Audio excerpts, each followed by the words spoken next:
Hello you, welcome to Geekism and welcome back to another Planet Zoo update video. Today we have a new animal, a new primate to join the roster. It is the orangutan. So we've got a very short clip of the orangutan in action. We'll take a look at that in a moment, but first of all they released this teaser image an hour or so before. This is World Orangutan Day today. There's a couple of times now that we've had animals released on their sort of national day or international day, so to speak. So I've put a link in the description to a list of all the international animal days from now until Planet Zoo comes out. Not saying that that's when animals are going to be released or even if we get those animals, but you know what, it's not a bad way to look at it now. We've had a few that do this. I know sort of Gorilla Days coming up in September, and there's a few other ones that I would personally, if I was doing the community management for Planet Zoo, I would of course release the animals on the animal day because it, it just makes sense. So have a look at those. But yeah, here we have the orangutan. I personally wasn't sure if it was an orangutan or a gorilla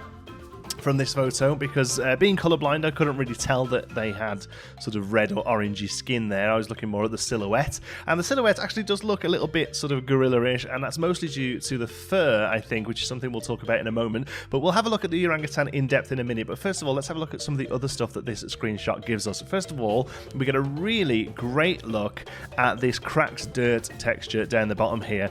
It's absolutely stunning. It's so detailed. It really is one of the best textures I've seen in the game so far. And I'm really excited to see all of them. I think they're going to, if they all have the sort of quality of this one, this just looks absolutely fantastic. Moving a little bit further back then, we can see this is a huge area. Now, I think, personally, I think this area has been made for the screenshot.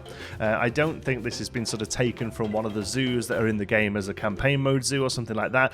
Maybe it is, but I'd be very surprised. The area is absolutely huge. There's no sign of any sort of facilities or anything, any guests or anything like that, and I wouldn't have thought an orangutan is the sort of animal you would have on a safari at all, so they are going to be behind walls and behind cages and behind glass, so it's not even like we're looking at a safari image here as well. I think this one has been generated for the screenshot, but it does show you the sort of scope you can have with the area, not only sort of space-wise, just the sort of height variations and stuff like that. I mean, you can see trees right up at the back there. Looks like there's placeable trees, which is pretty impressive. Talking of trees, we get a better look at this. I did learn how to say it after people pulled me up on it last time I mentioned it. I think it's called a baboa tree.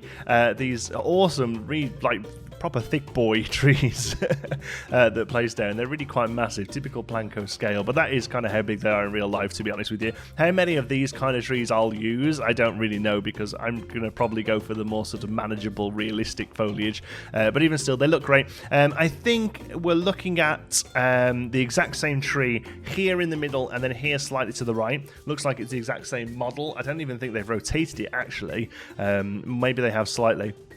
That suggests to me that the trees in this game work very similar to how they do in Planco. You maybe get 2 or 3 different types of each tree, as opposed to them being sort of procedurally generated or anything like that. And that's fine by me, to be honest with you. You give me 3 types of tree, let me rotate them, sync them up and down a bit. You can get some real good variation with that, so that doesn't fuss me too much. And then a little bit further back from that, we can see the first showing of a waterfall. It's quite exciting to see this one, to be honest with you. Obviously, the water in Planet Zoo even is volumetric, as opposed to Planet Zoo, where it is just a sort of a sprite that's used to create the look of water. Here in Planet Zoo, the water will fill an area, so to speak, and animals are able to swim in it.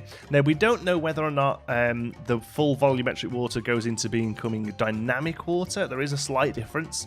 Dynamic water is sort of full physics water, something that you would find in something like City Skylines, where you have to sort of fill areas up, it will overflow, it will flood and things like that. I don't think we're getting that here, and I think what this waterfall looks like is more like special effects items similar to the ones in Planet Coaster, where you place down just a single particle emitter, basically, that creates the sort of splash of water, and you can sink these into rocks and you can make them look good. So hopefully we'll be able to get the water right up to the edge of certain areas so we can generate these sort of waterfall looking beautiful things. Personally, I'm okay with with that, to be honest with you, because the problem is with full dynamic water is there's a lot of maintenance there to get it up and running, and a lot of trial and error. And if the waterfall falls out and then the top pond empties, the waterfall stops, and you've got to keep some sort of generation of water. It gets very, very complicated, and really is far too much processing power and far too much development time for what is a zoo game. So I'd be happy with the special effects in the game like we have in Planet Coaster. The only thing I would love to see, again, I don't know whether it's something they've been able to change in the engine of the game, is that the Planet Coaster special effects don't interact very well with the lighting engine. The water often looks very dark at night. You can't really light water very well, which obviously you would like to be able to light water, especially the sort of foam of a waterfall would be really good. It does look like there is changes to the lighting engine. I mean, just look at that sort of bloom and ambient occlusion you've got there with the light. That's definitely been improved since Planet Coaster. So hopefully they've been able to adjust how the special effects work with the lighting engine for things like waterfalls and stuff like that. So let's move on to the main attraction, the big boy himself. This is a orangutan. So first of all, he looks fantastic as far as the face, the head is concerned. The hands look amazing as well. A few people have pointed out that the fur is a little off.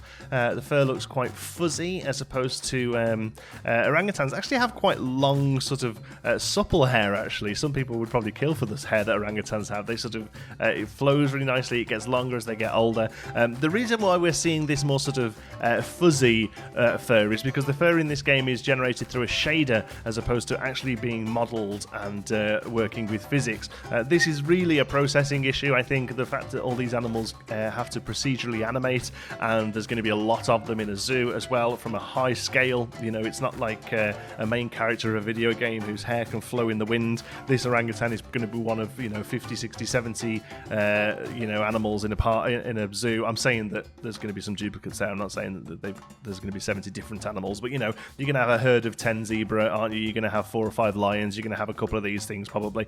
So and also you're going to be playing from a zoomed out point of view where there's guest animating and all that sort of stuff as well. So it's a processing issue really. They can't make all this sort of fur that naturally flows and falls as the orangutan would work around. So instead it's generated through a shader, which is a lot more processor intensive. But I still think they've got the look of him really good. The shape of him is really good. He moves really well, really great facial animations. The hands are a little off in the fact that orangutans don't really knuckle walk like this. That's more of a gorilla thing. Orangutans usually sort of use the sides of their hands or even the palm of their hands to move. Again, I think that is down to the fact that this will be using the same rig as the gorilla, maybe some even other apes, I don't know. They said quite early on that they were able to repurpose skeletal rigs in the game to make it easier to create animals and stuff like that. So I think that's probably what we're seeing there. Again, these are little tweaks that maybe they'll see some feedback from people and maybe change. But if not, I still personally, I think it looks like an orangutan and it moves around really great. And I'm not that into my animals and that sort of finicky to really say that these problems are big problems with the game at all. They for me, they're just little things that if they had the time to tweak, it would be nice to see. But overall, I think this big boy looks fantastic, and hopefully, we're seeing him again more in a bit of a savanna area. They're native to Borneo. Indonesia and Malaysia, I guess, really. You find them a lot around Borneo. So this is a non-savanna animal, which a lot of people have been asking for. We've seen a lot of savanna animals recently, a lot of African animals recently, so it's really great to see them coming from different areas, and hopefully we'll have some sort of arboreal foliage and stuff that they can go with. And also orangutans spend a hell of a lot of time up in trees as well. Something like 90% of their life they spend up in trees. So I'm really hoping that the simulation pays attention to that and we get them up high and get them up out the way a lot of the time, and they're not just sort of hanging around. But again, I don't personally want to see the zoos that we've had in previous games where this fence, there's snow behind it, and this fence is tropical, and behind this fence is arboreal. I want to be able to have a basic sort of layout and a basic sort of temperate climate that we then have to try and fit to the animals as best we can. So taking some sort of arboreal trees and planting that we can get away with in different temperatures. That's personally how I want to play, because that's how real zoos do it, right? Real zoos can't generate snow in one corner of the park and generate glorious sunshine in the other.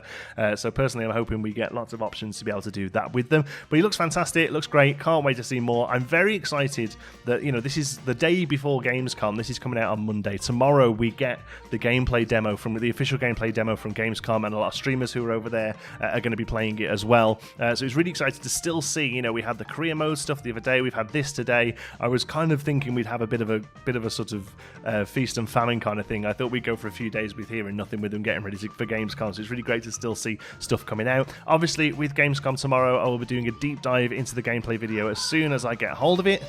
What's going on, kiddo? Boss Baby's just done something crazy, I think, in the background. Thank you so much for watching. I hope you've enjoyed it. If you have, you can give us a like. It really does help out the channel. And if you're not already, don't forget to subscribe. Thanks to all of our Patreons. They make these videos possible through their incredible support at patreon.com/geekism. Thanks for watching, folks. I'll see you tomorrow.